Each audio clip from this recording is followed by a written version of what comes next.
Before kings, my first memory was the river carving a world from sand. Mortals called it a gift. I knew it as a ruthless, life-giving bargain. The first humans came to its banks, creatures of mud, drawn by a whisper of life. They lived by a fragile balance between the river's order and the desert's chaos. Their world was starkly divided: the black land of life, the red land of death. Soon, two peoples emerged from this land, born as enemies by the river's design. Before history had a name, their story was written in the violence of war. Then a man of iron will, named Narma, rose from the south to claim it all. He did not unite the two lands with peace, but forged a nation in conquest. I watched him join the two crowns, creating a symbol of power to last millennia. With this crown, the pharaoh was born, a man who would be worshipped as a god. To control this new kingdom, they needed a tool to turn memory into law. They called it the god's own words. I called it the most elegant chain ever forged. The age of these living gods demanded monuments that could touch the heavens. A pharaoh named Sneferu arrived, his obsession with perfection a fever upon the land. I witnessed his first attempt collapse into a mountain of rubble, a colossal failure. He tried again, only to create a flawed monument forever marked by its imperfection. But from these failures, the perfect geometry of eternity was finally understood.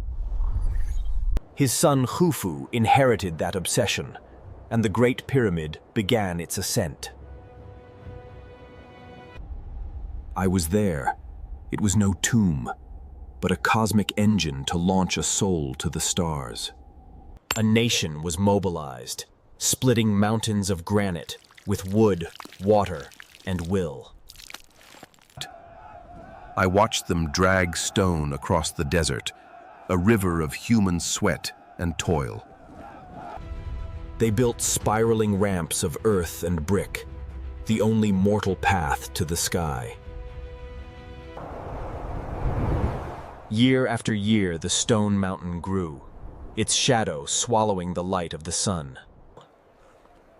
They were not slaves, but believers, building a stairway for their god to walk upon. I recorded the names of the dead, an ocean of sacrifice for one man's eternity.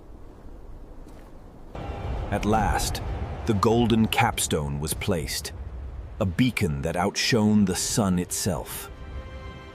From its peak, I saw a civilization's entire will, focused on a single point in time. When Khufu died, his preserved body was carried into the heart of his stone machine. They sealed the passages with granite, convinced no mortal could disturb their god. The rituals promised a perilous journey for the soul before it could reach the gods. Their goal was to free the soul, allowing it to join the imperishable northern stars. The pharaohs sought immortality in stone, carving their names into eternity itself. But I, who cannot die, saw the flaw. Stone breaks, gold is stolen, names are erased. Their true immortality was not in the tombs, but in the very act of building them. It was in the mathematics they perfected, and the culture they forged from mud and sun. The civilization they created by accident became their true, undying resurrection. Dynasties rose and fell like the Nile's flood, and new kings built monuments to vanity. Patiently, the desert crept in, burying temples and swallowing entire cities. The sacred words I carved became a riddle that no one could read for centuries. The starbound kings became curiosities in glass boxes in cold, foreign lands. But the story survived, carried on the whispers of wind around the great stones. It survived in the awe of every traveler who felt small in their immense shadow. Egypt's true legacy was never stone, but a single, impossibly audacious idea. It was the idea that mortals could dare to challenge eternity itself. After chaos, a golden empire arose in the city of Thebes, a home for living gods. The heretic Akhenaten cast down the old gods for a single, radiant sun. His new city rose from the dust, only to be abandoned to it just as quickly. The boy king Tutankhamun's only purpose was to restore the order I knew so well. He died a footnote until his small, untouched tomb was found by chance. Then came Ramesses, whose ego was so vast he carved it onto every stone. He claimed a great victory at Kadesh. I recorded the truth, not the boast. He moved mountains for his queen, a love story written in 50-foot stone.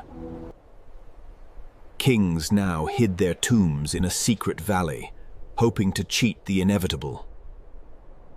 But empires grow old, and from the sea came mysterious invaders who shattered their world. The land fractured, priests grew stronger than kings, and the great machine rusted. Then came the Persians, and this ancient land became a province of another empire. A young Greek named Alexander was hailed as a savior, but he too would leave. His Greek generals ruled after him, pharaohs who dreamed in a different tongue. The final queen, Cleopatra, played her deadly game with the rising power of Rome. I watched as Roman legions marched in, ending 3,000 years of pharaonic rule. I watched the great library burn, helpless, as centuries of stories turned to ash. The ancient temples fell silent, and the gods starved from a lack of belief. And the sacred words I wrote became a dead language, a puzzle for a future age. I became a ghost in my own land, a story with no one left to tell it to. You people lived by the Nile, seeing the ruins as simple stone, not holy places. The pharaohs were wrong. True eternity is not about living forever. It is about creating something that outlives you. A story, a question, a memory. Their civilization, built by accident, became their one true masterpiece. Their story was so powerful, it resurrected itself when the code was finally broken. Now the world knows their names, giving them the immortality they craved. Their world is dust, but their incredible, impossible ambition still echoes today. And I am still here, not a god or king, but the eternal witness to it all.